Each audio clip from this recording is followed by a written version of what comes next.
Today, we're going to be covering the topic of infection. And I think probably right away, everyone's thoughts are going to go to, well, this is all about COVID. It's not. There's obviously a lot of awareness more. And, if we're all going to look at sort of, what are the upsides of COVID? There were a few. And one of those is the fact that it raised awareness that literally terrible bugs can be picked up in the environment.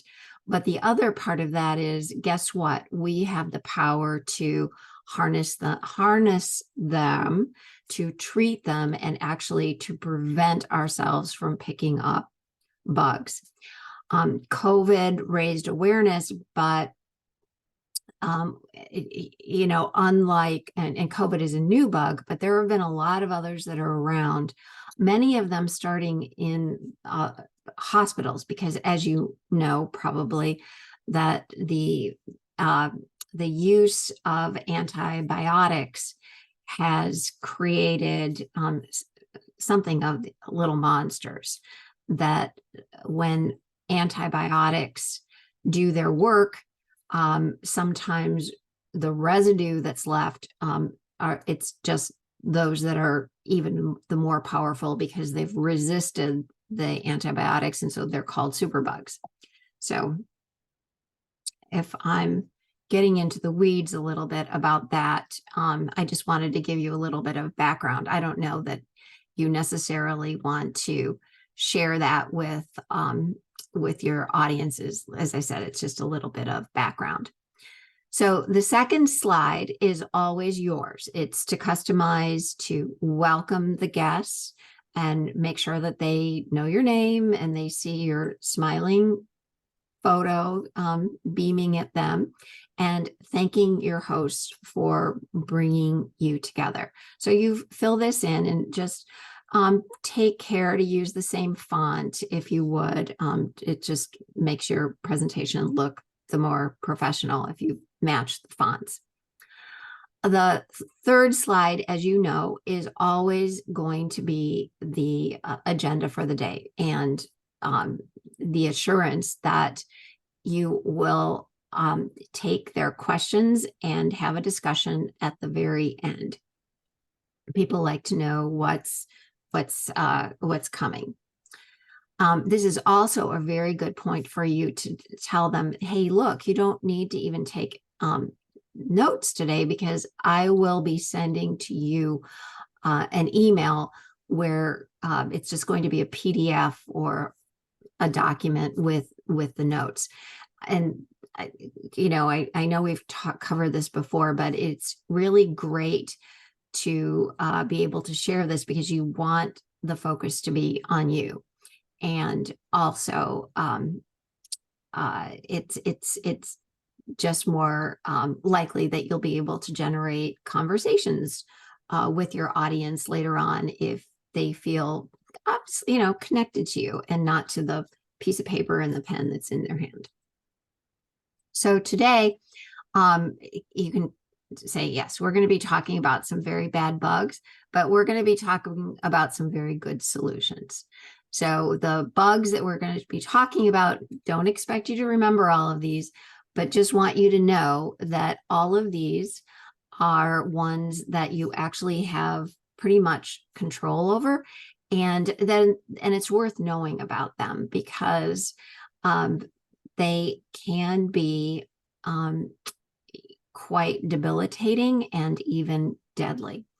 So MRSA, a lot of people understand this to mean staph or a staph infection. It's probably the most common superbug.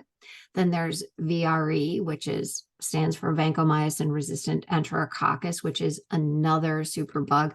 It's actually worse than MRSA because vancomycin is the antibiotic that's thought to be the most powerful and most effective. And if you've got a bug that does not respond to vancomycin, there's trouble, and it causes a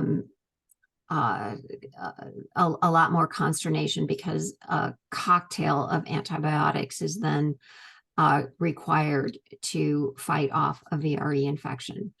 Sepsis is a bloodstream infection. It is very, very dangerous. It spreads fast and it can shut down organs.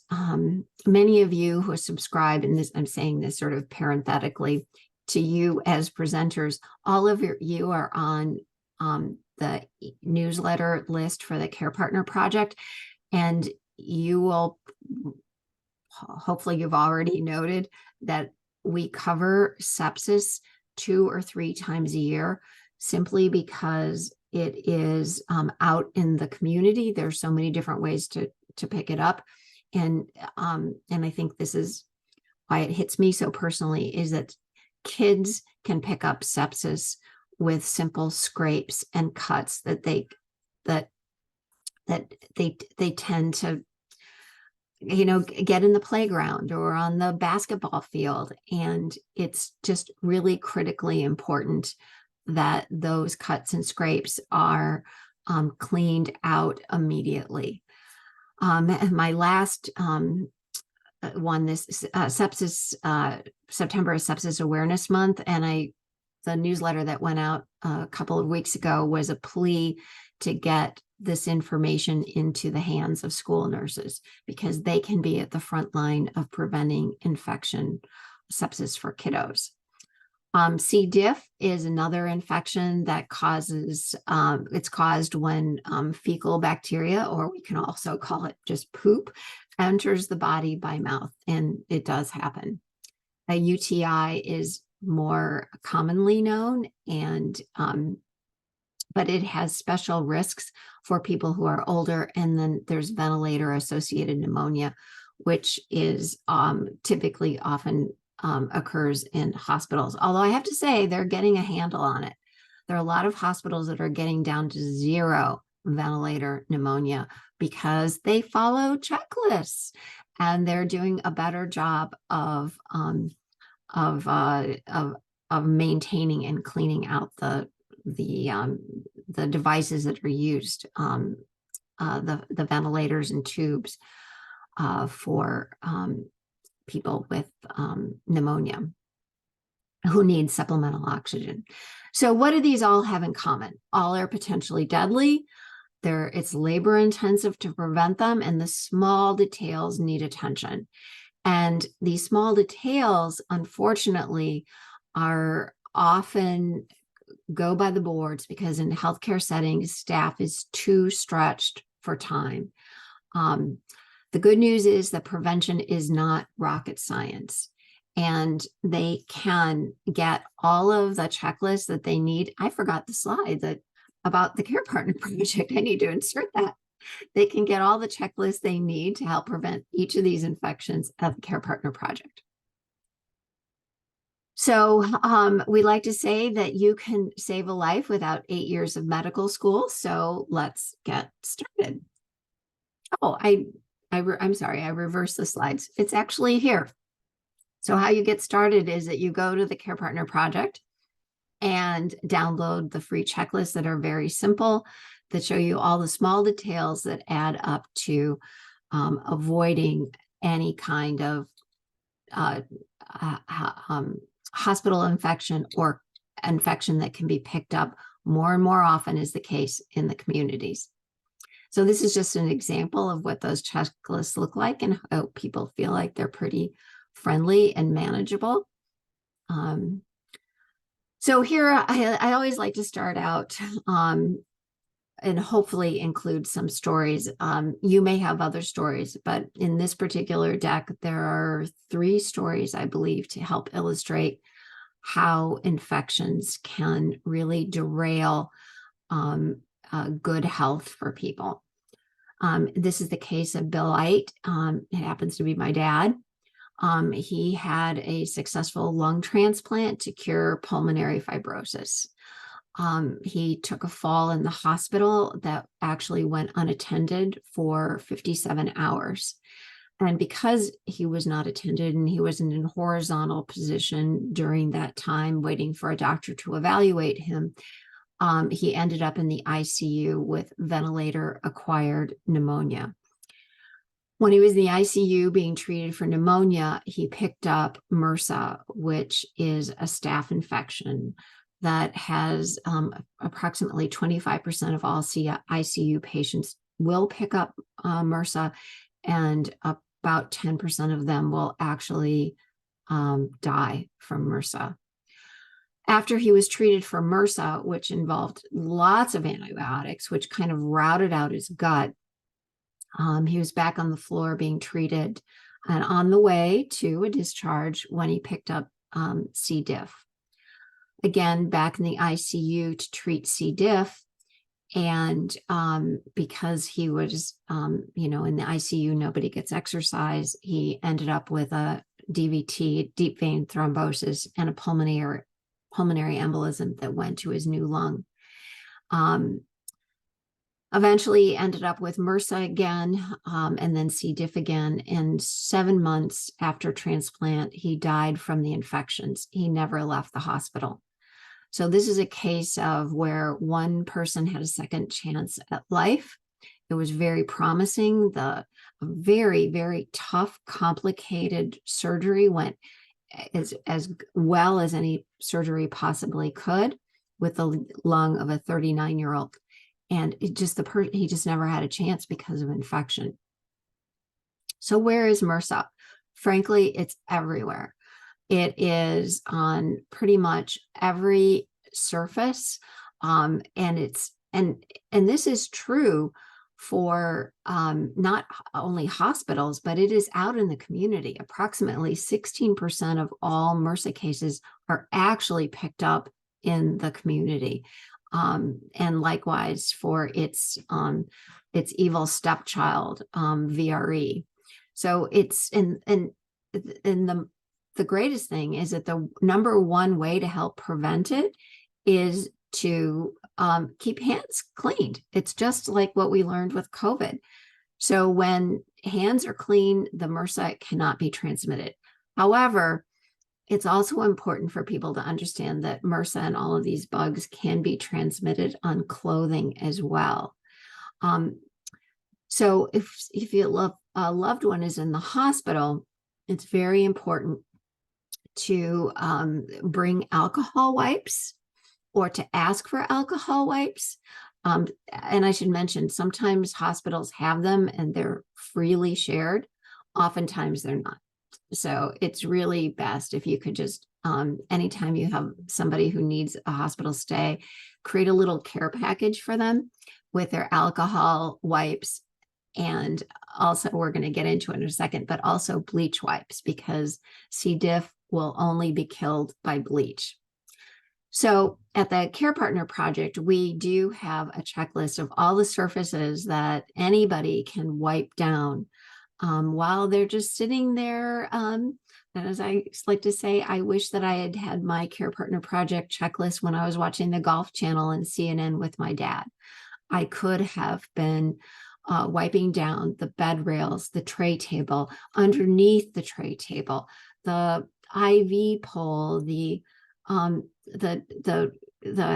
rests on the wheelchairs. They're all covered in MRSA. And hospital cleaning people simply can't keep up with it.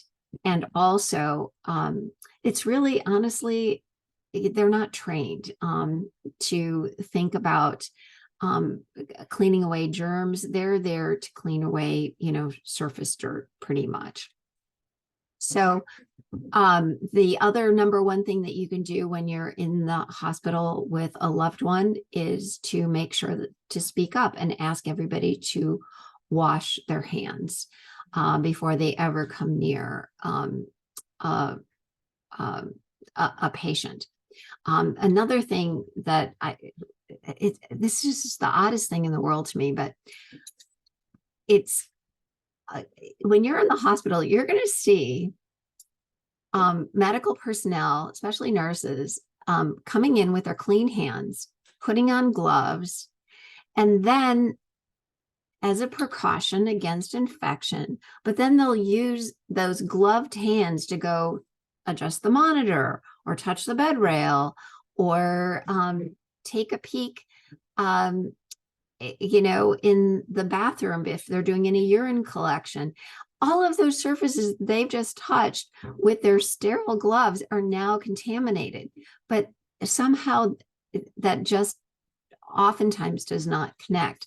So if you're that person with your loved one, you really have to speak up and say, hey, would you change your gloves or would you wash your hands? Because the gloves are really there to protect them, not the patient. Also, it's worth mentioning that 70% of hospital MRSA infections show up after discharge. And the reason for that is the average length of a hospital stay is something like 3.2 days. And it takes a couple of days from the point of when somebody is actually sort of contaminated with MRSA until the time that actually shows up. So it's that time at home or during recovery when that MRSA infection will show up. So this watching like a hawk is really, really important, either during a hospital stay and then afterwards. So again, the Care Partner Project has a list of the symptoms to watch for. Our checklists show, what to do, but also when to get a nurse or medical attention, because these are the symptoms that are really the early warning signs that infection is setting in. So another thing that that's very effective in this whole quest to get everybody to wash their hands is what we call the Twizzler trade. And full credit goes to Eileen Carina for this. We know that it's easy to ask a 3-year-old to wash their hands, not so easy to ask a nurse or a doctor. So Eileen, who is heads up Pulse of New York, and she's been doing this work for a lot longer than I have. She has been doing this since I think the 90s. And she's a very funny person. And she brings a handful of Twizzlers to the hospital with her whenever she's with a loved one, a friend, a client. And she'll say, hey, I'll trade you a Twizzler for washing your hands, for scrubbing up. And it's effective. Humor helps. This is my own strategy. It's called the soap stopper strategy. Whenever I know somebody is going into the hospital, I literally bring over a bag of the little Purell bottles. Usually I'll pick up like 12 or 18 of these bottles, and I'll bring them over there, because if you line them up on the tray table, for example, or you put them out very prominently on the bedside table, it serves two purposes. It sends the message of like, we're really serious about preventing infection. It helps the patient. Patients too should be washing their hands. As you know, the antimicrobial, foam or gel is usually, sitting on the wall next to the doorway. Well, patients can't risk a fall to get up and go wash their own hands or to go into the bathroom.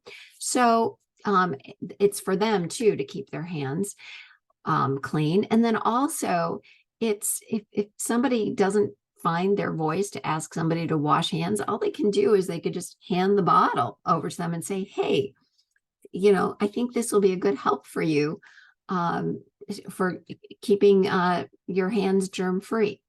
So in any event, that soap stopper strategy is, I think, pretty friendly as well. Maybe not as friendly or as fun as Twizzlers, but it's a soft message, to get the job done. The other is the paper plea. So these are tent cards that I just pulled out of my book. And actually, we just did a whole series of these tent cards for the University of Texas Medical Branch.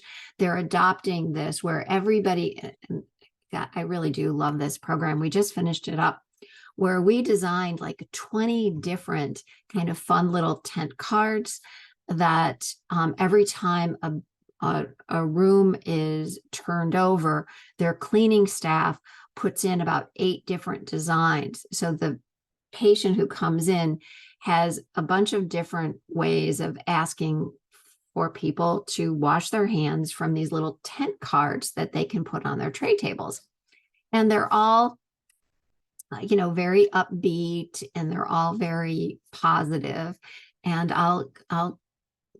apparently it's had a good response from the nurses. So that's really important, but I'll let you know, hopefully we'll have some data in the coming months about how having these cards made patients and families feel, but also if it was effective in upping their hand washing and driving down infection. But but you don't need to be at UTMB. You can make these signs yourself. Again, these are meant to, in recognition of the fact that it's just so hard to ask people to wash their hands if adult to adult. But so we're just looking for ways to make it a little more friendly all the way around. Here's the other thing, and this is not so friendly, is that it's really important to be aware of community spreaders. And what I mean by that is that a lot of hospitals do have policy that their personnel cannot walk out of the hospital with their scrubs. They are told that they have to change, throw those scrubs into the laundry, and change into street clothes. But it isn't, not all hospitals have that policy, and it isn't always enforced. So you're going to see people who are showing up in the grocery store, at your favorite lunch place, or anywhere in public for that matter. They're literally carrying MRSA, C. diff, and other kinds of things out into the community. And that's one reason why we have 16% rate of superbugs showing up and causing it's called community acquired infections. So I had a bunch of kids that were coming from our local medical school that loved to go to the local Panera that I like to go to, and they were in their scrubs. And I just stopped by their table one day and I said, oh, you know what, you haven't covered this in class yet, but you may want to be aware that your uniforms are carrying superbugs out into this public place, into this restaurant. And fundamentally, I have to say, they made fun of me. they I hate to use this phrase, but really they were very direct in that I should just take my message and leave them alone. Well, so then went and I called their dean and I reported it to the dean, and they changed their policy. So I felt like, okay, let's chalk this up for keeping our little community safe. We had a case here in Chicago too, where I don't know if any of you know Lenore Janicek. She passed away a couple of years ago, but she was a very early patient safety activist. And here on the Northwestern Hospital campus, which has a lot of green area, clinicians were going out during, wonderful spring days when we had sun and summer days with all of their scrubs, and they were bringing their stethoscopes out. And this is where, oh gosh, dogs run freely through this park. And so Lenore went to the hospital and said, you know what, not only are they bringing germs out, but they're bringing germs back into the hospital. Is this really what you want? And so then they did enact a policy that there's a line not to be crossed in bringing bugs back and forth. So in any event, that was just basically my plug for asking people to be aware and to be activists in your own communities for stopping the spread of these superbugs. So the next infection is sepsis, and many of you in our professional patient advocate community, Brad Schwartz's story. He was actually malpractice and personal injury attorney who ended up in the hospital over a holiday weekend, and nobody was listening to him. And I believe his infection started as strep throat or a strep infection, and he ended up losing his limbs because it was too late when his sepsis, his bloodstream infection, was diagnosed. And one of the things that people say when they do have sepsis, this is a very common, this is the cue, is I feel like I'm dying. And it's deadly and it's fast. I encourage everybody to go to endsepsis.org to learn more about sepsis. Rory Staunton's story, his experience is actually what started this organization. He was a middle schooler and he went for a ball during gym class and cut his arm. The gym teacher didn't send him to the nurse, but did put a Band-Aid on him. Unfortunately, without cleaning out his cut, and actually, I don't even know if it was a cut so much, it was scrapes. He was just bandaging over the germs that actually started infiltrating Rory. Rory died 3 days later. His parents had taken him to the pediatrician the next day, and the pediatrician sent Rory home, just, thinking he had a flu or a bug of some kind. But it just kept getting worse. And that's the thing about sepsis. It takes hold and it just seriously erodes health very, very quickly. So one of the things that you can do is just to be very vocal and actually ask for a rapid sepsis test. And your alarm should go off if there's lethargy, confusion, disorientation, fever, pain. It doesn't respond to Tylenol. And then, of course, if your loved one has fear in their eyes and they say something like, I feel like I'm dying, or anything, but that isn't necessarily the one leg of this. And I have to say, again, this is something that is very personal to me. I saw these symptoms in my son. I heard them over the phone. He was in college in South Carolina. I was in Chicago. I went immediately to O'Hare Airport, got the first plane down to South Carolina, got him into an Uber, and we went to the local hospital, and I could barely hold him up. And I will never forget this. Going into the emergency room, I just had to say, here are his symptoms. And they said to me, we're going to do a rapid sepsis test. And they did. Fortunately, they caught it in time. And sure enough, he had he had a strep infection, he had an ear infection, and he had something else. And they were able to get him onto antibiotics. In fact, I think they started antibiotics before they even had the results of the sepsis test. I will never, ever, ever forget that proactive response, because and I didn't even know Rory's story at the time, because my son was one of the lucky ones. Because of that rapid response. And I'd have to say hospitals are actually getting better at spotting sepsis, but that doesn't mean that, pediatricians or immediate care centers or other kinds of medical facilities are as astute as hospitals are.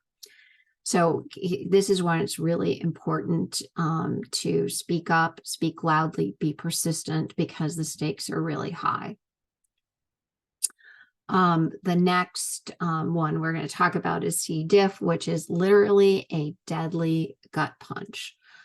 And this really is more of a hospital issue, but meaning that you're more likely to pick up C. diff in the hospital than pretty much anywhere else. However, the hard thing about this is that anybody who has had C. diff, it can clear up, but the rate of return is really, it's really hard to eradicate completely.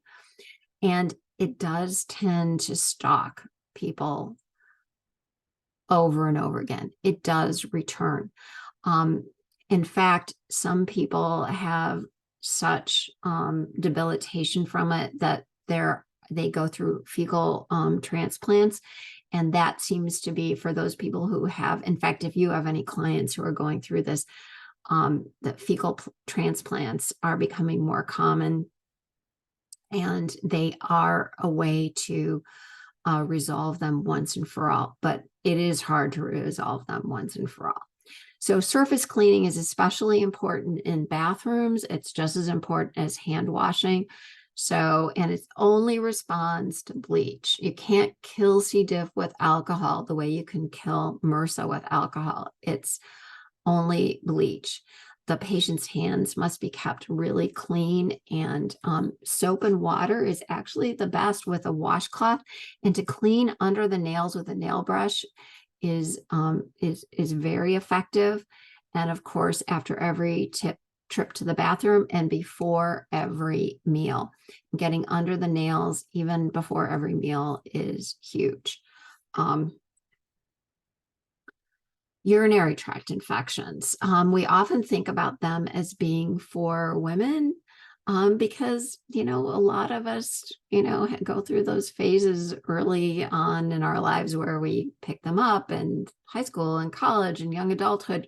But it is gender blind, especially as we get older. And the really hard thing about urinary tract infections is that the symptoms change as we get older. The early warning signs, which I have to say, every woman knows, it just hurts like hell and burns when you pee, as a first indication of a urinary tract infection, but that just doesn't happen with older adults. So here's a story of Frank O'Connor. He was suffering from Lewy body disease with early stage memory decline. He lived pretty successfully in an independent living community in New York. But his daughter in Oregon started receiving phone calls from him where he was increasingly confused and disoriented. And she was getting calls like in the middle of the night from him, and just didn't really quite know what to do. She chalked it up to the Lewy body. But in the end, what happened is that the confusion caused him to fall in his bathroom. He hit the sink. He got up, but he was so confused he didn't know how to call for help, because they have those polls in independent living where you should be able to reach somebody from a couple of different places. But he just couldn't. He didn't have the wherewithal to figure that out. Eventually, he died from the head trauma that he suffered, a brain bleed. But the underlying condition and the untreated condition was they discovered he had a urinary tract infection, which accounted for this sort of rapid increase in sort of this new confusion and disorientation that he suffered. So here's how to prevent it. Of course, asking somebody in the hospital is on a Foley catheter to remove urine, to ask, is it really necessary every single day? We've all heard stories about hospital staff that leave Foleys inserted, probably from longer than they need to be, in part because when you're caring for a patient and that patient may need assistance going back and forth to the bathroom, that it's kind of just easier on the staff. But you know, uh, it is a good question to ask, just in case that might be part of their equation in figuring out when that person needs to be taken off the catheter. Um, and also daily cleaning of the catheter is necessary. So it's important to keep an eye on the tubing in the catheter to prevent kinks or tangles and backflow, which is also not good, and can be carrying infection back into the body, and actually, even depending on some situations, can go back up into the kidneys. Hydration is very important for preventing it, with lots of water and cranberry juice or cranberry juice. Avoiding caffeine and emptying the bladder as soon as full. Anybody as an adult who is using diapers, they need to be changed every 2 hours. And of course, we all are aware of cleaning after any bowel movements, in particular from front to back. So all of these things are pretty basics, but they become more important with a hospital stay, post-hospital stay, and then just as people get older. So the main thing is this onset of mental confusion, accompanied by the usual signs of infection. But the confusion is the tip-off. And also, I should mention, I have a really good friend whose dad went into the hospital for, I can't remember what it was. He was in for a couple of days. And his dad is like as sharp as a tack. But one day, Bob came in close to when he was going to be discharged, and he was reading his Wall Street Journal upside down, and he was confused. And of course, my friend Bob was very alarmed. And the staff said, well, we were thinking about talking to you about finding an assisted living for him, maybe even memory care, because, he's older, and that just might be the time to consider some alternative arrangements. And Bob was like, are you crazy? This is a guy who, is playing bridge, reading the Wall Street Journal, having, a full, active, engaged life. No, this is not my dad. This is something's going on. So he insisted on more tests, and it turned out, guess what? He had a UTI. The UTI was treated, cleared up. He was back to his full active life. I'm sure you have many other examples that you could share as well. So getting on to ventilator-associated pneumonia, it's not just from the COVID crisis where people became aware of ventilators during COVID. So I think pretty much everybody is aware that they are often needed to help people simply to stay alive and breathe, hopefully for a short time, but sometimes for longer.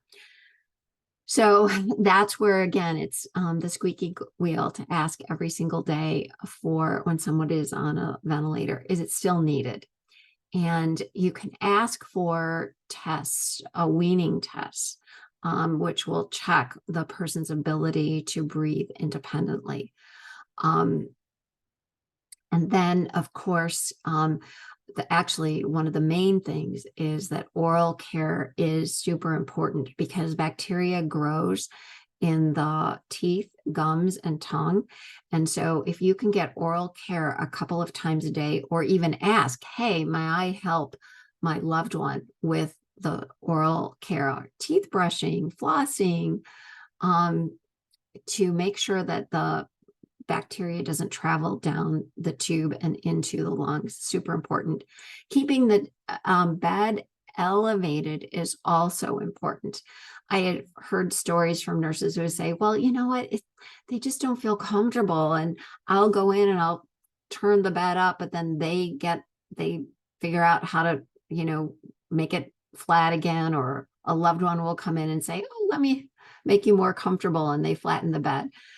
So it is hard. Nurses will tell you it's hard to keep up with that and to help people understand the importance, but this is what we can all do. And again, this is all covered in the Care Partner Project checklist.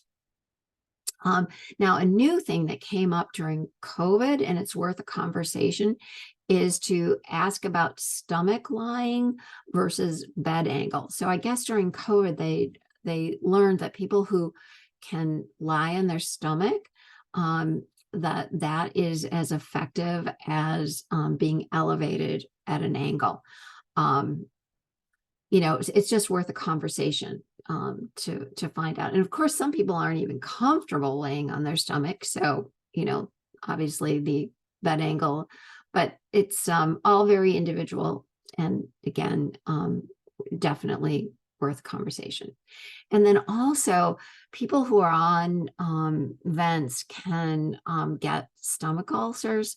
So there are medications that can help prevent that, or manage the pain, or heal those ulcers. Here's something that is just really awful. Some patients are put in hand restraints to keep from pulling the vent tubing out. This is super scary. It's a tough situation. There are, again, this is where you can, if you're a loved one or you have a client who has this, having a conversation, maybe bringing the social worker or nurse or patient educator to come in and help the person understand why sometimes people will be given a mild sedative to help them manage that. But it's really hard and heartbreaking when that happens, but it does happen. So when to get the alarm, any sort of cough that has green or yellow phlegm, that's a sign of infection. Of course, all of the other typical signs of infection with chills or shivering. And sometimes those things can show up before, body temperature even spikes. And an increased need to suction. So somebody who's on a ventilator is given a suction tube, but if they're suctioning more often to remove fluids, that's also a sign that a pneumonia is setting up. So all of these things, we've all just talked about these horrible superbugs. And it's not, and again, we want to keep emphasizing this is tough information, but when you know it, you can prevent it from ever happening to you or anyone you love. So these are the common symptoms that are sort of universal across all infections, and that is shortness of breath, any changes in breathing, really. This new onset of mental confusion. And that can come with anybody who has infection of any kind. It's just more prominent with UTIs. The lethargy, sleepiness, fever, although not everybody does run a fever with infection, shivering. If somebody just doesn't look right, and if you know someone really well, you can tell, like, the color is off, or their eyes look different, or they can't hold attention, or when pain is not controlled by your regular over-the-counter pain reliever, such as Tylenol or Motrin, Advil. When the person just says, something is really wrong with me, I don't feel like myself. So with that, we are open to questions. This is where you can open up the floor. And then here are a couple of extra slides. Now, these are covered in your speaker notes.